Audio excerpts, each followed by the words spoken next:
इस देश की खुशहाली का रास्ता गांवों के खेतों और खलिहानों से होकर गुजरता है। टाटा बिरला की जागीर नहीं, यह हिंदुस्तान हमारा है। जो जमीन को जोते बोए वो जमीन का मालिक है। पहली नजर खेत और खलिहान पर, दूसरी नजर लाल किले की मचान पर। इस देश का मीडिया जब तक मेरे खिलाफ लिखता व बोलता है, तब तक मेरे किसानों ये समझना कि मैं तुम्हारा हूं। जब वो मेरी तारीफ में कसीदे पढ़ने लगे, ये समझ लेना कि मैं बिक गया हूं। इन नारों और बातों के पीछे जिस एक शख्स की आवाज है, उस शख्स का नाम है चौधरी चरण सिंह। सामाजिक न्याय की पाठशाला में आज हम बात करने जा रहे हैं किसान नेता, देश के जननायक, देश के जन नेता कहे जाने वाले, भारत के प्रधानमंत्री और उत्तर प्रदेश के मुख्यमंत्री रह चुके चौधरी चरण सिंह पर। अभिवादन कबूल करिए लक्ष्मण यादव का और स्वागत है आपका सामाजिक न्याय की पाठशाला में।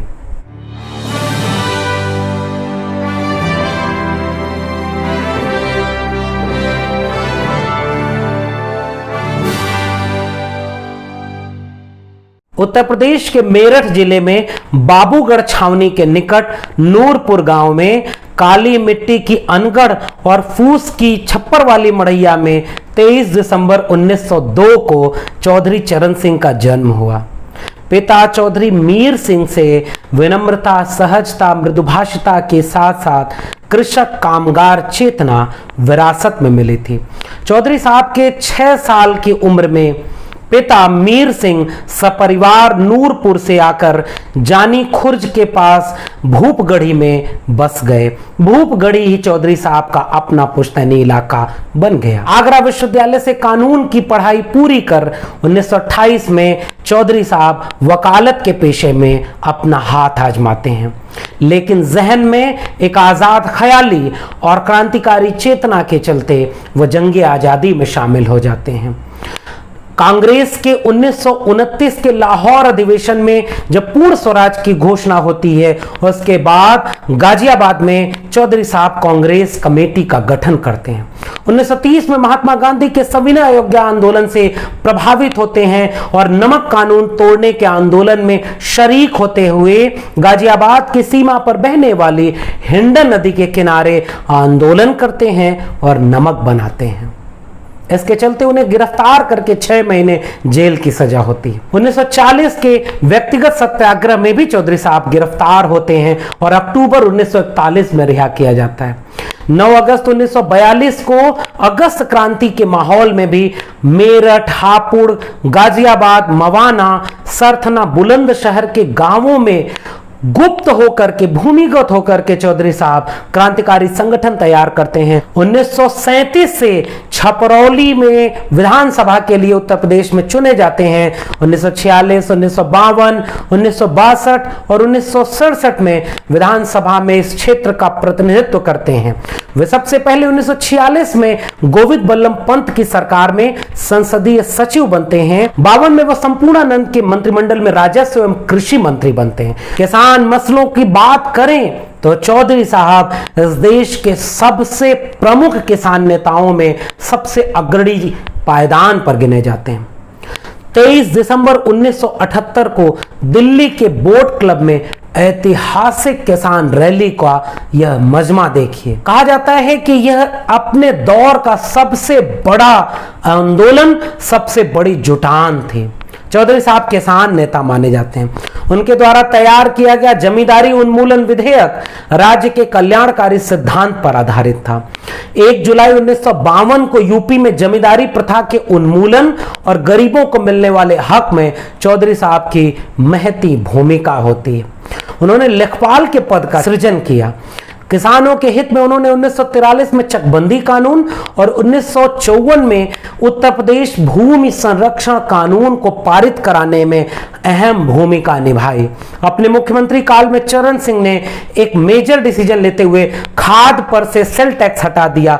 सीलिंग से मिली जमीन बांटने की कोशिश की वापस उन्हीं किसानों को, पर उत्तर प्रदेश में सफल नहीं हो पाया। इसकी कई वजहें।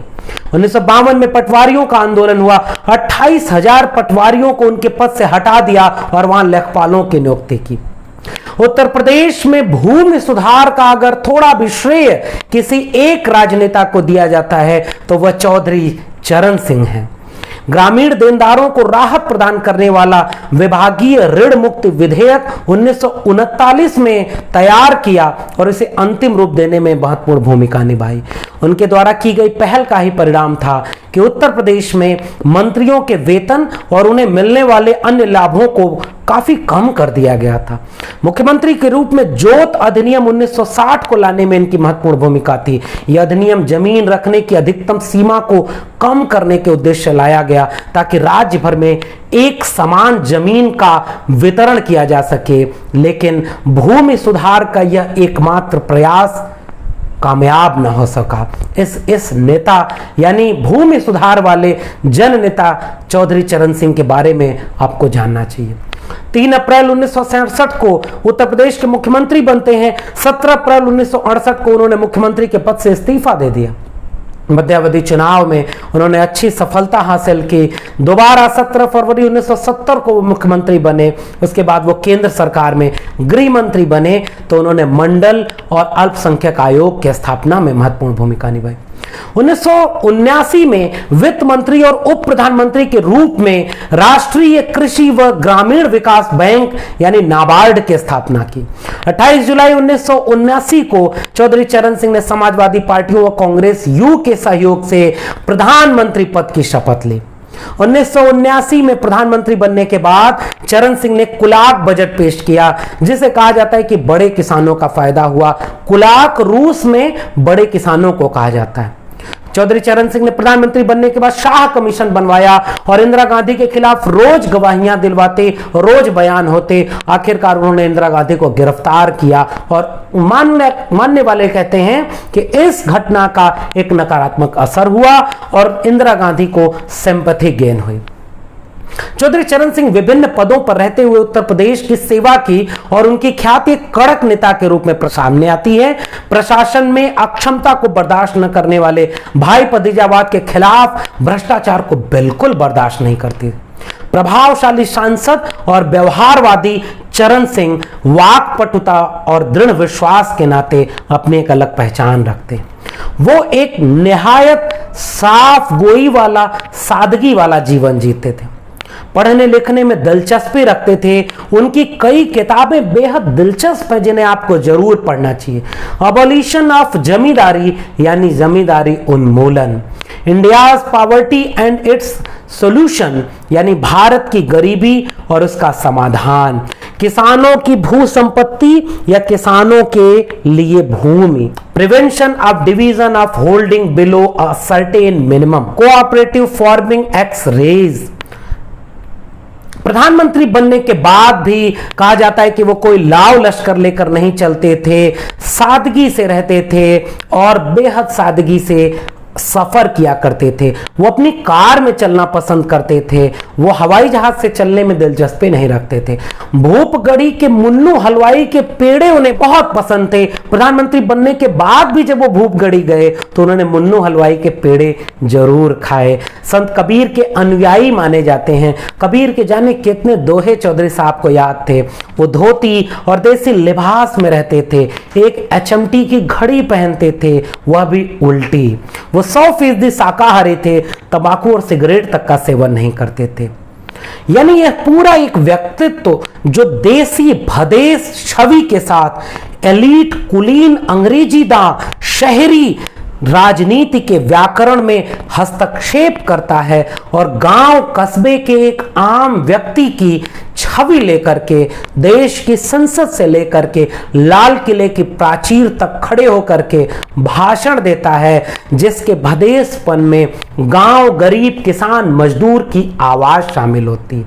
वो संसद में बोल नहीं पाए और माना यह जाता है कि किसानों का सबसे बड़ा नुकसान हुआ कि वो संसद में भाषण न दे पाए। ये प्रतीकात्मक रूप से कहा जाता है कि अगर वो संसद में बोलते तो किसानों की लड़ाई आज किसी और आयाम पर होती।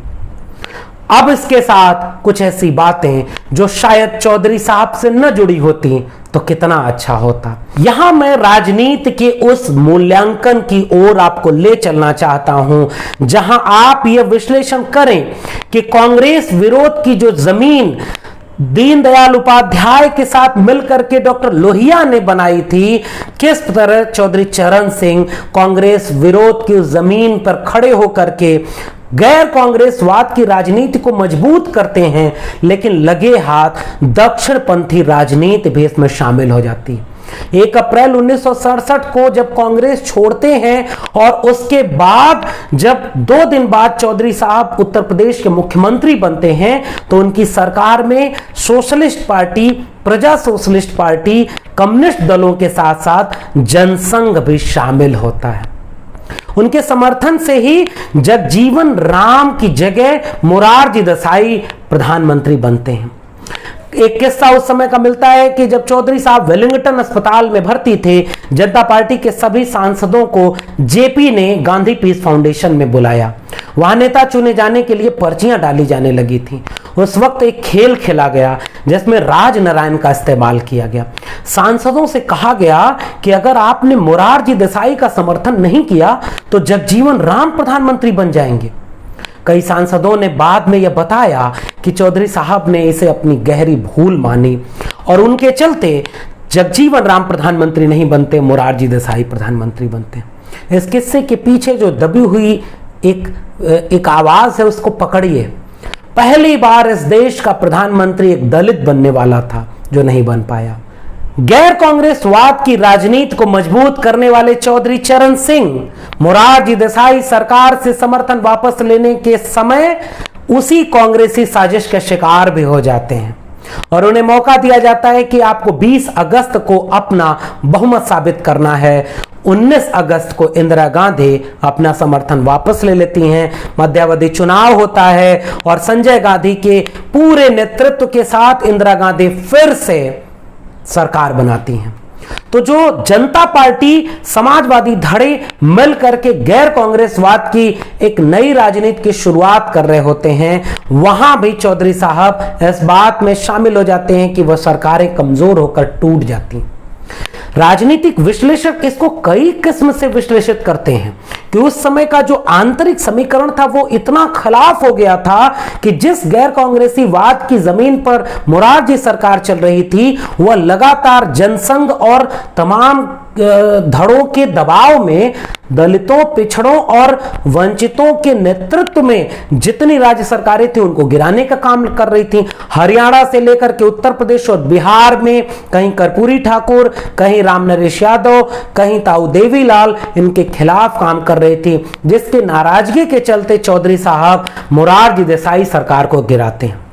यह विश्लेषण इसलिए भी जरूरी है कि उसके साथ चौधरी साहब इंदिरा गांधी के साथ खड़े होते हैं, जो इंदिरा गांधी उन्हें दगा देती हैं और वापस कांग्रेस की सरकार वहां पर बन जाती है। इस तरह से विश्लेषण इस बात का किया जाना चाहिए कि राजनीति में किस तरह से दक्षिणपंथी ताकतों का साथ लेकर के उस दौर की सियासत में कौन सी चूक हुई जिसका खामियाजा 1990-92 का मंदिर आंदोलन, बाबरी मस्जिद विध्वंस से लेकर के 2014 और 2019 का लोकसभा चुनाव हमारे सामने आता है। चौधरी साहब अपने ठेठ वेशभूषा में सादगी और संयम, मृदुभाषिता की चलते अपनी एक छवि बनाने में कामयाब हो जाते हैं। गृह मंत्री और प्रधानमंत्री रहते हुए उन्होंने अपने बंगले में एक कमरे में कालीन बिछा करके वहां बैठने की आदत बनाई और अपने कमरे में एक छोटी मेज रखते थे। अक्सर उनके आसपास के लोग कहते थे कि वो जब भी मौका पाते कलम और किताब में खोए रहते थे। कार से चलने के हिमायती, हवाई जहाज और इस तरह के संसाधनों से दूर रहते थे। कहा तो यह भी जाता है कि चौधरी साहब का राजनीतिक भूगोल झांसी के आगे नहीं बढ़ पाया। चौधरी साहब की सबसे अहम खासियत में एक खासियत मिलती है कि वह जितना वंचितों, शोषितों और किसानों की आवाज होते हैं, उसी के साथ चौधरी साहब सांप्रदायिकता के खिलाफ कट्टर तरीके से सांप्रदायिक सौहार्द की राजनीति कर रहे होते हैं। 1977 से लेकर 1980 के बीच देश नहीं उत्तर प्रदेश में 3 बड़े दंगे हुए, अलीगढ़, बनारस और संभल में। उस वक्त जब मुख्यमंत्री खुद थे तब भी देशव्यापी दंगे में उत्तर प्रदेश में दंगा नहीं फैलने दिया, और जब उत्तर प्रदेश के मुख्यमंत्री रामनरेश यादव जी थे तो उन्होंने रामनरेश जी से कहा कि सख्त आदेश है, दंगे को तत्काल रोको, और उत्तर प्रदेश में दंगा फैलने नहीं दिया। चौधरी साहब सांप्रदायिक सौहार्द की राजनीति करते थे।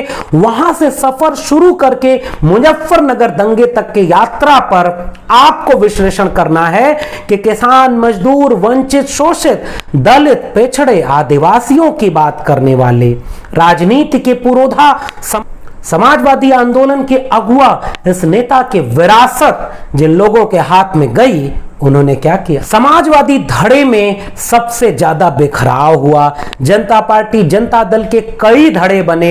उड़ीसा में बीजू जनता दल, बिहार में राष्ट्रीय जनता दल, जनता दल यूनाइटेड, ओम प्रकाश चौटाला का लोक दल, अजीत सिंह का राष्ट्रीय लोक दल, और उससे लेकर के मुलायम सिंह यादव जी की समाजवादी पार्टी तक की जो राजनीतिक यात्रा है, इसकी जड़ें कहीं न कहीं चौधरी साहब के राजनीतिक सफर में शामिल होती हैं। चौधरी साहब अक्सर किसानों की बात करते हैं, लेकिन चौधरी साहब पर एक आरोप भी लगाया जाता है कि भूमिहीन किसानों की बात कम करते हैं। लेकिन अगर आप YouTube पर जा करके लाल किले की प्राचीर पर दिया गया चौधरी साहब का भाषण बतौर प्रधानमंत्री उस भाषण को सुनेंगे तो आप पाएंगे कि चौधरी साहब वहां कोट कर रहे होते हैं कि इस देश के 50% किसानों के पास जमीनें या तो एकदम कम हैं या बहुत कम है, नहीं के बराबर है। चौधरी साहब कहते हैं कि इस देश के दलितों, पिछड़ों, आदिवासियों को अगर हक हुकूक नहीं मिला तो इस देश में संपन्नता कभी नहीं आएगी। इस देश के किसानों की बात करने वाले चौधरी साहब को अगर हम आज याद कर रहे हैं तो हम आज किसान आंदोलन को देखें, कहां किसान आंदोलन खड़ा है। चौधरी साहब की राजनीतिक विरासत, जो राजनीति में सादगी, मृदुभाषिता, परिवारवाद का विरोध और संयम वाली राजनीति थी, आज उनकी विरासत के लोग कहां खड़े हैं, इसका मूल्यांकन आपको करना चाहिए। चौधरी साहब ने जिस कामगार कमेरा जातियों की बात की, आज उन कमेरा जातियों की विरासत कहां खड़ी है। चौधरी साहब ने जिन किसानों और मजदूरों की बात की, चौधरी साहब ने कमजोर तबके की बात की, आज उस कमजोर तबके की लड़ाई कहां खड़ी है। आज किसान आंदोलन 6 माह से ज्यादा हो गया, उस दौर में चौधरी साहब एक बड़ी शख्सियत के रूप में उभर कर सामने आते हैं। आजाद भारत की राजनीति का विश्लेषण करने में अक्सर बड़े बड़े सियासतदान, शहरी एलीट अंग्रेजी दां, मीडिया में बैठे बैठे बड़े बड़े संपादक, बुद्धिजीवी चौधरी साहब को केवल इसलिए नापसंद करते रहे कि वो गांव, देसी, गवई, दलित, पिछड़े, आदिवासी सांप्रदायिकता के विरोध, यह जमीन पर राजनीति करते थे। वह भदेसपन इस एलीट अंग्रेजीदार शहरी तबके को कभी पसंद नहीं आया, इसलिए चौधरी साहब का उतना विश्लेषण, मूल्यांकन आज तक नहीं हो पाया है। सामाजिक न्याय की पाठशाला आपसे कहती है कि आपको इन नायकों के बारे में और पड़ताल करनी चाहिए, जानना चाहिए, समझना चाहिए और खोज करनी चाहिए कि आज अगर चौधरी साहब होते तो क्या कर रहे होते। आज चौधरी साहब होते तो समाजवादी आंदोलनों की कमजोर पड़ती जा रही धाराओं को पकड़कर संभालते और कहते कि आपको दलित, पिछड़े, आदिवासी, किसान, मजदूर के लिए खुल्लम खुल्ला खड़े हो जाना चाहिए। हिंदुत्व की राजनीति के खिलाफ, सांप्रदायिकता की राजनीति के खिलाफ चौधरी साहब मजबूत एका बना करके दलित, पिछड़े, आदिवासी, किसान, मजदूर के साथ भारत को एक नए राजनीतिक विमर्श की ओर ले जा रहे होते।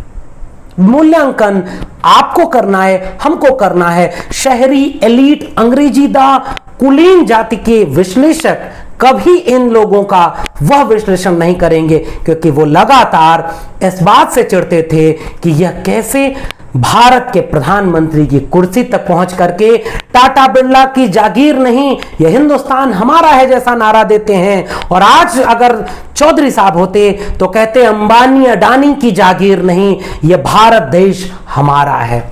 आज चौधरी साहब होते तो कहते कि खेतों खलिहानों से निकलकर, बस्तर और बकसवाह के जंगलों से निकलकर, दलितों को ऊना सहारनपुर से निकलकर लाल किले के प्राचीर पर अपना बुलंद झंडा गाड़ करके, सफलता का झंडा गाड़ करके इस देश को चलाना है। किसान मजदूर को इस देश का नेतृत्व करना है। चौधरी साहब को जानना नई पीढ़ी के 21वीं सदी के युवाओं के लिए क्यों जरूरी है, इसके कुछ संकेत मैंने दिए हैं। आपको और विस्तार से पढ़ना चाहिए। किसान नेता, जन नेता, सादगी मृदुभाषिती के नेता, सामाजिक न्याय के नेता चौधरी साहब को विनम्र श्रद्धांजलि पेश करते हुए मैं कैफी आजमी के इस नज्म के साथ आज की बातचीत को खत्म करना चाहूंगा कि चीर के साल में 2 बार जमी का सीना, दफन हो जाता हूं, गुदगुदाते हैं जो सूरज के सुनहरे नाखून, फिर निकल आता हूं। अब निकलता हूं तो इतना कि बटोरे जो कोई दामन में, दामन फट जाए। घर के जिस कोने में ले जाके कोई रख दे मुझे, भूख वहां से हट जाए। फिर मुझे पीसते हैं, गूंथते हैं, सेकते हैं, गूंथने सेकने में शक्ल बदल जाती है और हो जाती है मुश्किल पहचान।